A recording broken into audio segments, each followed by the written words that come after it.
We've heard the talks of herd immunity as the key to normalcy. While some medical experts have put an ideal number on that, others have not. One local expert says that the key to normalcy is vaccinating as much as possible.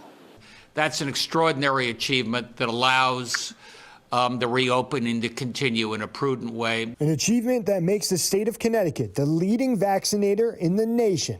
Governor Ned Lamont announcing Connecticut is the first state to fully vaccinate over 50% of the 18 and older population. I'm really proud of older folks who are well over 90% now. Who would have thunk that just 3 or 4 months ago? The governor now pushing to hit even higher vaccination numbers. With 69% of the state receiving at least their first dose of the vaccine, the governor placing a number on herd immunity. I said 80% because I think we're very close to 70%. So let's keep upping the bar a little bit. Dr. Anthony Fauci has estimated that 70 to 85% of the United States population needs to be immune to the virus to control the spread. Some medical experts now believe that reaching that percentage may not be achievable in the U.S., but one local infectious disease specialist says focusing on what is in the state's control is enough.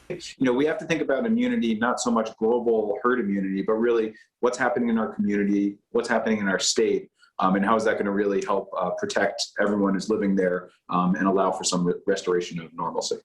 The push to vaccinate continues here at the Taft Apartments in New Haven, where they'll be holding a walk-in clinic on Tuesday. The goal here, as well as around the state, is to get as many clinics into your neighborhood as possible in order to make getting the vaccine as easy as it can be. In New Haven, Dave Puglisi, Fox 61 News.